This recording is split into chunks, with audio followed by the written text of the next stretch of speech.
We've been talking about what the LGBTQ movement will do next now that same-sex marriage has been made legal in all 50 states. But perhaps the better question is, what else have they already been doing? What kind of work is already underway that mainstream parts of the movement can now get behind? Marriage was the fight for LGBTQ equality that got the most political attention and the most dollars over the years. But that has hardly been the only battle waged.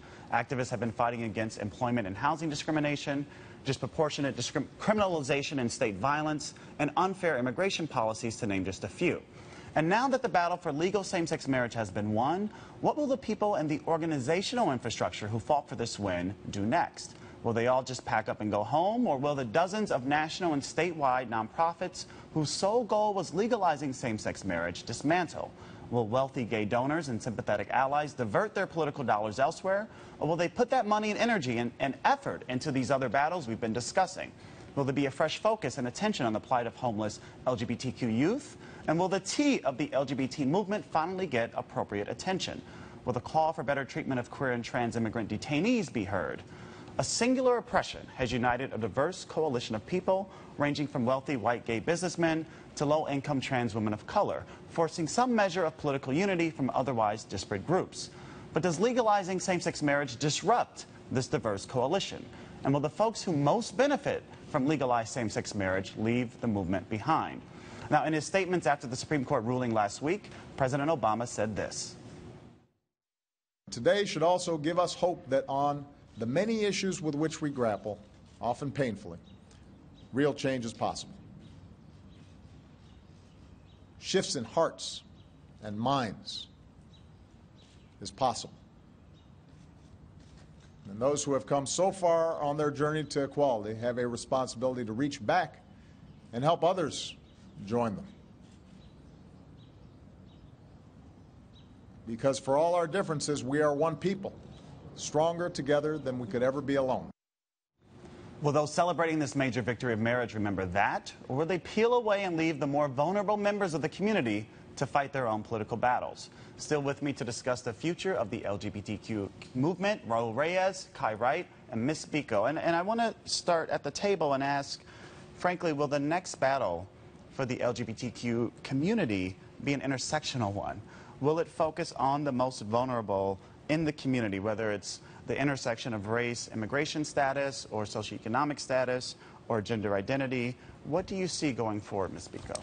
It has to be. And I keep going back to this moment in the 60s because I really feel like my grandma always said there's nothing new under the sun. And so Sylvia and Marcia Rivera were so integral to the Stonewall Rebellion because, as they say, it wasn't just that they were fighting for gay liberation. They were with the Young Lords. They were with the Black Panthers. They were against the Vietnam War. And so once we realized that, like the president said, we are more alike together, and we can start to figure out where we can politically align with groups that we hadn't before, and give priority to our community's most vulnerable and at-risk population, which is trans folks of color.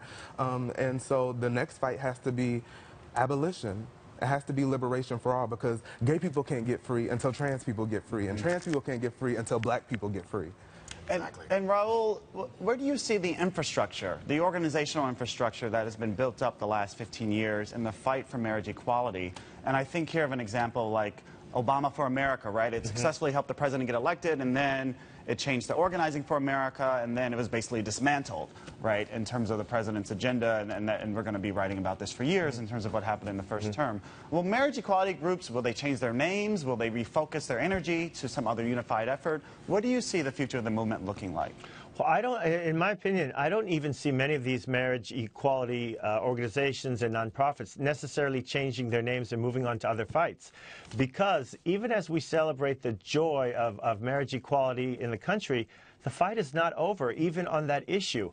I've interviewed several people from the National Organization of Marriage. That's the group that was fighting against marriage equality. And they all, to a person, told me that to them, they look at this the same way they look at the Roe versus Wade ruling, which was 40 years ago.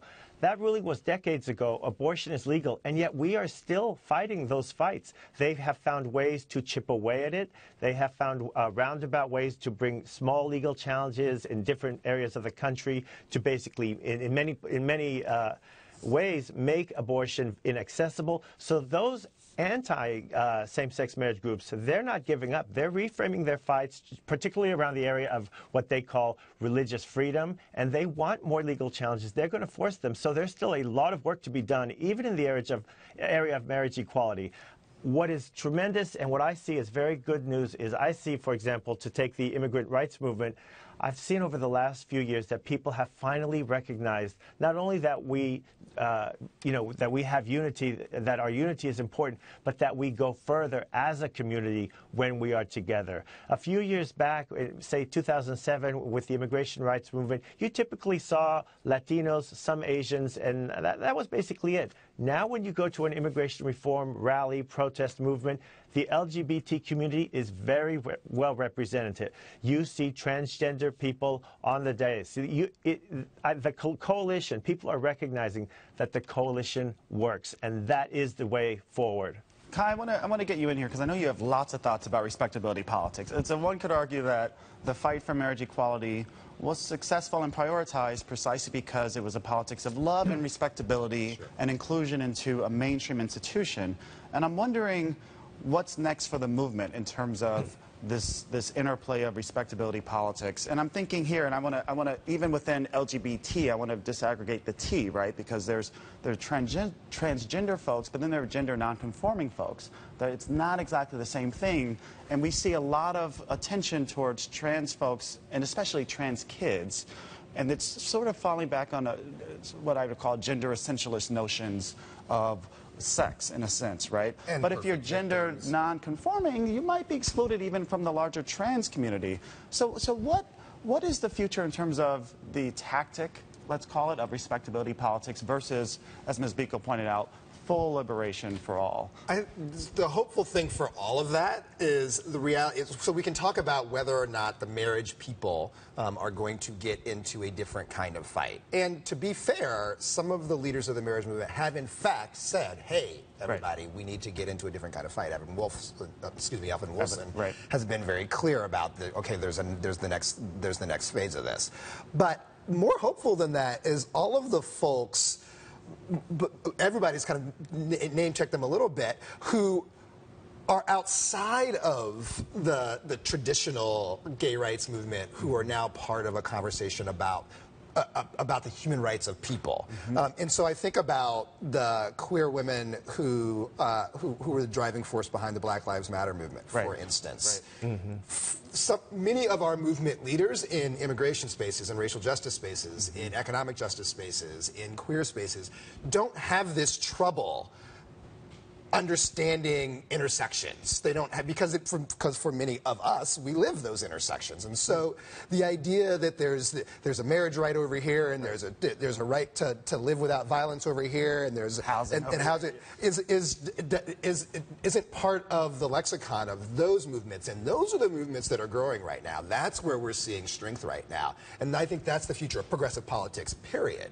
And that is what's hopeful to me, is that group of leaders, many of them are queer, some of them aren't, they don't have this issue in the first place, that I think that can be really true. All right, so we're going to do a lightning round with this last question. There's so much more I want to talk to all of you about, but Raul, I'll start with you.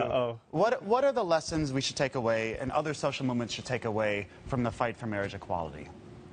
From the fight for marriage equality, obviously love wins, and that we go, as I mentioned, when we build coalitions, that is the path forward, when we all come together as an inclusive community. And I don't just mean LGBT, I include transgender people in that, because they are part of the community.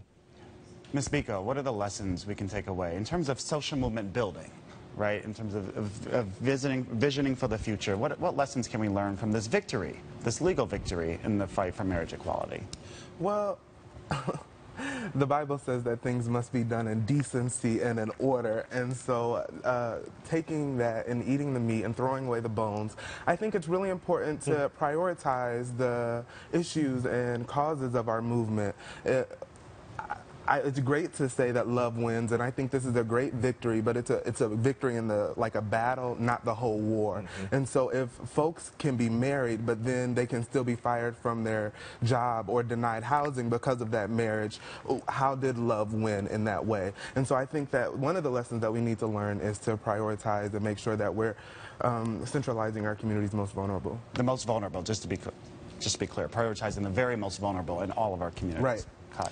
I'd echo Rose's point that that coalitions matter, and that you can't have these little lanes that you fight in and only fight in that lane.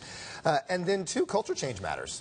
I think the biggest change in the marriage movement was a change in the broader culture around what is marriage and who should be included in it. And whatever you do or do not think about that, the movement was successful in changing the cultural conversation about it.